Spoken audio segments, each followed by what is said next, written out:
Bonjour. Alors je voudrais vous partager un peu plus des extraits, ou c'est plutôt c'est une lecture suivie du traité de Maître Eckhart, ce traité oublié euh, que j'appellerais le traité de la contemplation aimante. Voilà, je vous le lis. Lorsque l'âme s'attache plus aux facultés inférieures et aux cinq sens qu'aux facultés supérieures par lesquelles elle connaît les réalités divines, elle s'avilit et devient grossière. Alors, qu'est-ce que ça veut dire? Il faut regarder dans la représentation médiévale, l'esprit, l'âme, aujourd'hui on dirait peut-être le mental, est structuré en facultés supérieures qui s'intéressent à des réalités subtiles, à des réalités spirituelles, mais ça peut être aussi des choses dans l'art, ça peut être des réflexions, ça peut être surtout la contemplation et les facultés inférieures qui me relient au sens et aux choses. Hem, donc voilà, l'âme, c'est quoi? C'est ma présence au monde. Heu, les facultés inférieures, elles sont pas négatives en elles-mêmes. D'ailleurs, vous entendez bien, plus les facultés inférieures que les facultés supérieures.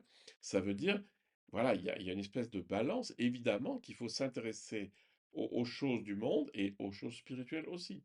Mais si je ne m'intéresse qu'aux choses du monde et que je ne poursuis que des intérêts matériels, que je veux avoir la dernière version de ça, que je veux m'acheter ça, que je veux gagner plus d'argent, que, voilà, que je reste à un niveau très très matériel, qui est pertinent, c'est évident qu'on a besoin de gagner de l'argent pour vivre, et cetera. Mais quand on pense plus qu'à ça, quand en fait, oui, oui, je me suis acheté la plus grosse, je sais pas quoi, voiture et tout. Bon, heu, l'âme s'avilit et devient grossière. C'est-à-dire, voilà, voilà, elle devient matérialiste, elle devient très, si vous voulez, on devient ce qu'on cultive. Si je cultive uniquement les choses matérielles, je vais devenir très matérialiste. Mais le parallèle, c'est les facultés supérieures, il faut les utiliser. Il faut utiliser nos capacités de contemplation, artistique, enfin toutes les choses qui nous élèvent, hein. Et c'est juste ça qui est intéressant, c'est pas tant refuser la réalité et rester dans une espèce de monde de bisounours qui n'existe pas, un monde spirituel, c'est que de garder cette espèce de balance et de circulation entre, le haut et le bas, hein, si on veut dire ça comme ça. Dieu n'est pas présent dans les satisfactions qu'apportent les créatures à l'âme. Ça, il faut bien comprendre, ça ne veut pas dire que, heu, c'est pas comme une énième fois un rejet du christianisme qui, voudrait pas de la jouissance, voudrait pas du plaisir. Alors il y a ça aussi, mais c'est pas que ça. Là, le divin n'est pas, présent dans les satisfactions pures, c'est-à-dire si je recherche que l'avidité de manger ça, de posséder ça, de ce, ça, il n'y a pas de dimension divine parce que je reste accroché à la matière. Lorsque l'âme en prend conscience, elle rejette ses plaisirs dans lesquels Dieu est absent.